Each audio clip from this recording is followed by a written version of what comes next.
Hello friends and welcome to the Southern Mountain Kitchen. Today we're going to make lasagna.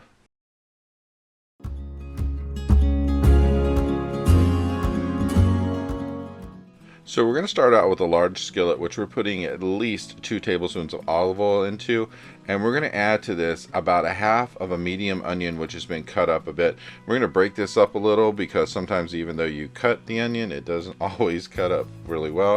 And we're just going to make sure that it's broken into smaller pieces, get the heat going in here. Then to this we are going to add at least 1 teaspoon of minced garlic, and we're going to heat this up for a few seconds before we add any meat to this.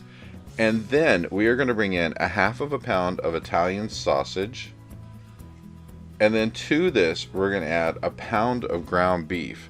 So once you're adding your meat into this, we want to break it up because we want to make this crumble up, especially, get it brown, get it broken up so that way there are no large hunks in this. We just want to break it as we go. So go ahead and even this out and let the temperature come up so that way we can brown and crumble. So go ahead and just move it around your pan and chop it as much as you can. Add the onions and the garlic into the meat as you're doing it because that will actually help you along the way of kind of breaking it up. And we just want that temperature to come up to where we can actually start browning all the meat in here. And along the way, the onions and everything else is going to cook in as we go. So that's the perfect part of cooking like this. It doesn't really matter if your onions are cooked, they're going to cook as you go. So once it starts browning, we want to go ahead and add some stuff in. So I'm adding in a teaspoon of steak seasoning. And a lot of people are like, why would you add steak seasoning to this? Because it has a lot of flavor that it's going to add to the beef and basically the Italian sausage as well. It's just going to help the flavor of what you're cooking. So that's just 1 teaspoon of steak seasoning, and then we're going to add some other stuff to this as we go along as far as seasoning is concerned. Now as you're browning this, if you have excess grease in the bottom of your pan, go ahead and get rid of it before we get to the point of adding any kind of like tomato sauce or anything to this, because we don't want that mixing and being a greasy sauce. So if you have to at some point, stop, remove the grease, and then we move forward with the other things we're going to put into it. And once this is really browned, we will be adding a few more seasonings just to help the flavor of this. So keep turning this around, make sure all your parts are cooked through, and then we're going to add 1/4 of a teaspoon of red pepper flakes, a 1/2 teaspoon of salt, and then 1/4 teaspoon of black pepper. And that's going to help again with flavor because this just is helping everything. It's like one of these things where the more you add to it, sometimes the better the flavor gets. As far as like seasonings are concerned, they just work to help so much. So go ahead and mix all of that seasoning through, and we're going to get to a point where we're going to add some spaghetti sauce to this. Now you have a choice of what you want to use. Now back in the day when my grandmother made this, she was Italian. She would make the whole thing from scratch as far as making everything with her tomatoes and making her own sauce.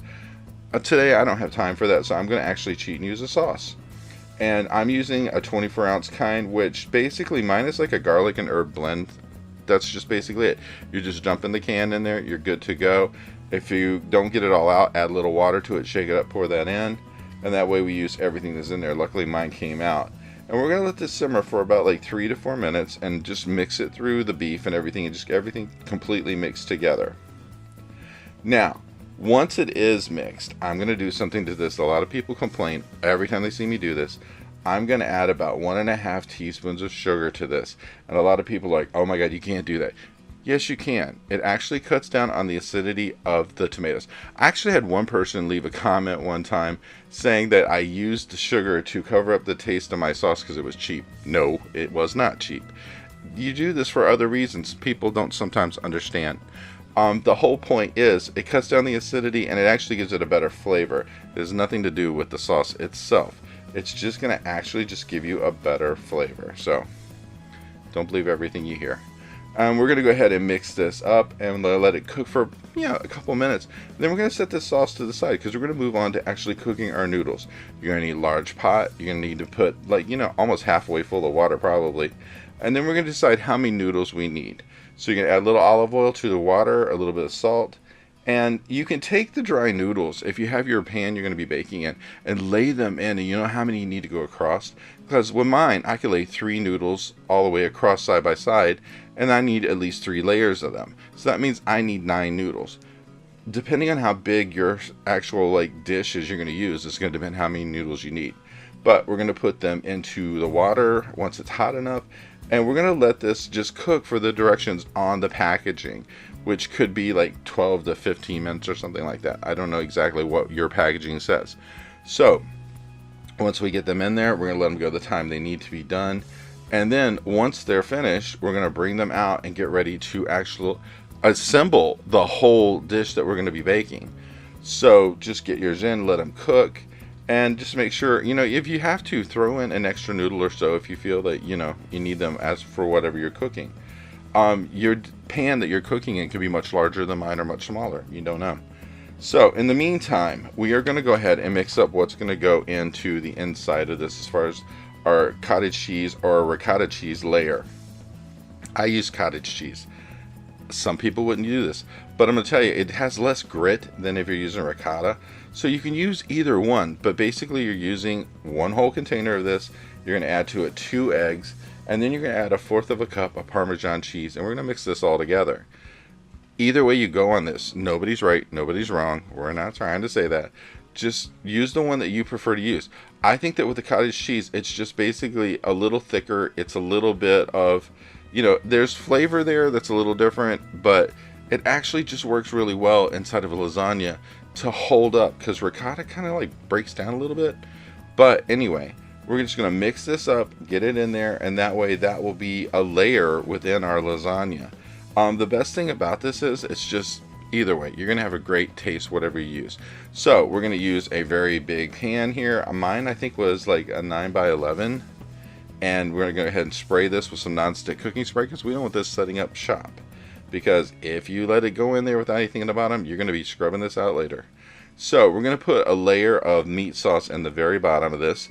This is going to, for one, kind of help the noodle that's going to go on the bottom to cook a little better, but two, it's just going to give you a layer of something underneath of this, so when you go to get this out, it might be a little bit easier to cut and remove.